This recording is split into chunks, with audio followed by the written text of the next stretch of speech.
अब आपके एग्जाम में कुछ 25 से 30 दिन बच गए हैं और ये जो 25 से 30 दिन है ये पूरा गेम पलट सकते हैं। अब वो कैसे होगा ये मैं आज आपको बताने वाली हूँ, लेकिन सबसे पहले हम एक इम्पॉर्टेंट काम करेंगे। हमें जो बार बार बोलते रहते हैं ना कि मैं डिस्ट्रैक्ट हो जाता हूँ, मैं फोकस नहीं कर पा रही हूँ, इस परेशानी का अपन परमानेंट सोल्यूशन निकाल देते हैं। तो आज अभी आपको सबसे पहला काम जो करना है कि आपके जितने भी सोशल मीडिया अकाउंट्स हैं, इंस्टाग्राम, स्नैपचैट, जहां से आप चैटिंग और स्क्रोलिंग करते हो, उसको अभी इसी वक्त अनइंस्टॉल कर दो। अगर आप ये काम कर सकते हो तो ही वीडियो में आगे बढ़ना, अदरवाइज तो कोई मतलब नहीं किसी भी वीडियो को देखने का। तो सबसे पहला काम करो, जितने भी आपके सोशल मीडिया अकाउंट्स हैं, जो भी सोशल मीडिया एप्लीकेशंस हैं जो आपका टाइम वेस्ट कर रहे हैं, उन्हें अभी इसी वक्त अनइंस्टॉल करो और कमेंट सेक्शन में लिखो कि now I am committed to study only. अब मैं सिर्फ और सिर्फ पढ़ाई पर फोकस करूंगा। और इसके अलावा आपके जो भी दूसरे कमिटमेंट्स है, गर्लफ्रेंड, बॉयफ्रेंड, दोस्त, उन सबको भी थोड़े दिन के लिए होल्ड पर रख दो, क्योंकि देखो ये सच्चाई है, अगर नंबर कम आए और फेल हो गए ना, कोई आपके लिए कंपार्टमेंट नहीं देने वाला है, कोई आपके लिए वापस से पढ़ाई नहीं करने वाला है और बहुत से लोग तो साथ भी छोड़ देंगे। इसीलिए अभी हमारा फोकस सिर्फ और सिर्फ पढ़ाई पर होना चाहिए।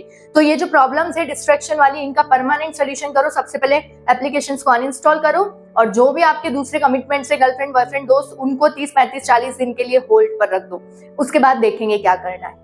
सो hi, hello everyone, this is Hima Jain. Welcome and welcome back. And अगर आप मेरे चैनल पर नए हैं then don't forget to subscribe and yeah let's begin. अब मैं आपको बताऊंगी कि इन 25-30 दिन में पढ़ाई कैसे करनी है और किन किन चीजों का ध्यान रखना है ताकि हम अपनी परफॉर्मेंस को काफी हद तक इंप्रूव कर लें। ठीक है, तो सबसे पहले शुरू करते हैं कि हमें पढ़ाई कैसे करनी है।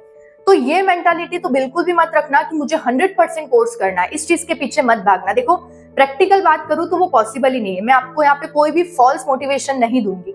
अब 25-30 दिन में 100% कोर्स करना पॉसिबल नहीं है। तो अब हम करेंगे क्या, जितने भी हमारे इंपॉर्टेंट चैप्टर्स हैं और इंपॉर्टेंट टॉपिक्स हैं, सबसे पहले हम उनको ही पढ़ेंगे। अब बहुत से लोगों के साथ दिक्कत ये होगी कि उनको पता ही नहीं है कि इंपॉर्टेंट चैप्टर कौन से हैं। तो वो आप 2 सोर्स से पता लगा सकते हो। सबसे पहला तो आपके टीचर्स। अभी रिवीजन के टाइम में ना टीचर 50 बार बोलेंगे कि ये इंपॉर्टेंट है, इसमें से क्वेश्चन आएगा, तो वो हमें ध्यान रखना। नहीं तो आप खुद टीचर के पास जाओ और उनसे पूछो। अगर आप ये नहीं कर पा रहे हो तो दूसरा ऑप्शन है प्रीवियस ईयर के क्वेश्चन पेपर। पिछले 5 से 7 साल के क्वेश्चन पेपर लेकर बैठो। एक दिन पूरा, आज या कल ही ये काम करना, दिन भर सिर्फ 7 साल के क्वेश्चन पेपर देखना, पिछले 7 साल के। जब आप उन क्वेश्चंस को देखोगे ना तो आपको बहुत क्लियर आइडिया हो जाएगा कि कौन से चैप्टर में से ज्यादा क्वेश्चन पूछे जा रहे हैं, किसमें से लॉन्ग ज्यादा पूछे जा रहे हैं, किसमें से 1 वर्ड के पूछे जा रहे हैं, किसमें से शॉर्ट पूछे जा रहे हैं। तो उससे आपको पता लग जाएगा कि मुझे कहाँ से कैसे पढ़ना शुरू करना है। ठीक है, तो अभी हमें पूरा चैप्टर 1 से एंड तक भागने की कोशिश नहीं करनी है, हमें स्मार्टली पढ़ाई करनी है, हमारे टाइम को स्मार्टली यूटिलाइज करना है। तो वहां से पढ़ना शुरू करना है जो इंपॉर्टेंट है, जिसमें से ज्यादा मार्क्स के क्वेश्चन पूछे जाते हैं। ठीक है, दूसरी चीज हमें क्या करनी है कि अब हमें डेली शॉर्ट टर्म रिवीजन करना है। देखो आप ये बिल्कुल भी मत सोचना कि मैं एक बार पढ़ लेता हूँ उसके बाद रिवाइज करूंगा, उसके बाद तो आप सीधा एग्जाम हॉल में बैठे हुए नजर आओगे और वहां पर हमें कुछ भी याद नहीं आएगा।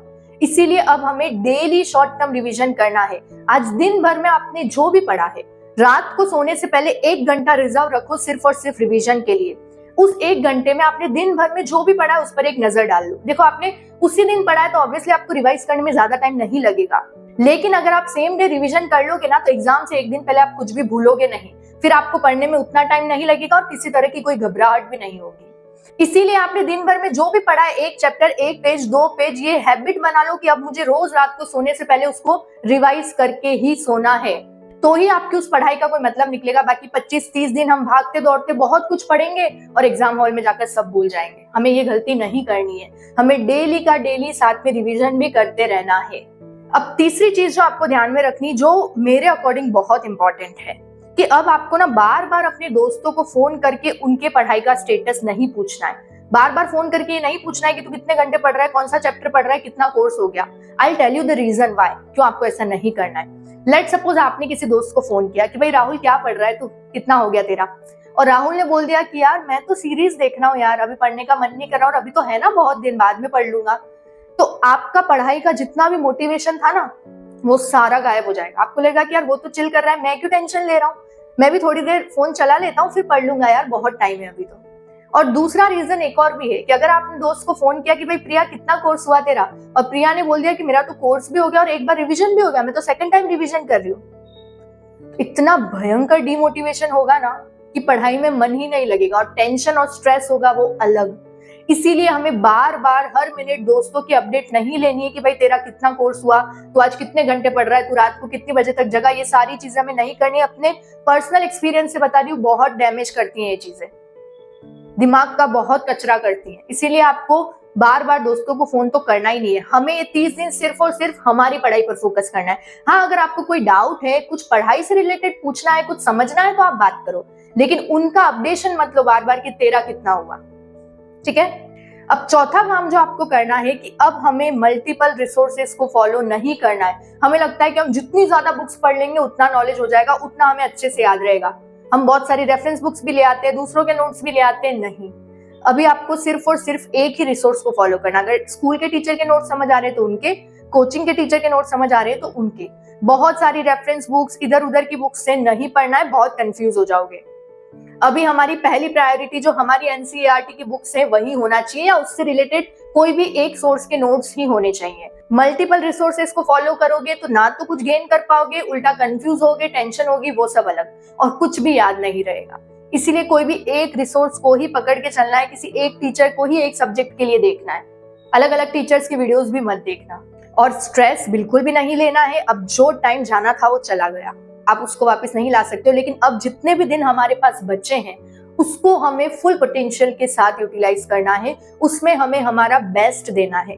अभी हमारा फोकस सिर्फ और सिर्फ हमारी पढ़ाई होनी चाहिए और कुछ भी नहीं। तो मैं उम्मीद करती हूँ कि आपने अपने सोशल मीडिया एप्लीकेशंस को अनइंस्टॉल कर दिया होगा और आपने कमेंट भी कर दिया होगा कि now I am committed to study only. अभी मेरा फोकस सिर्फ और सिर्फ मेरी पढ़ाई है। सो या दैट्स ऑल फॉर टुडे। आज के लिए इतना ही, मिलते हैं अगले वीडियो में। टाटा बाय बाय, पढ़ते रहो, बहुत आगे बढ़ते रहो, बाय।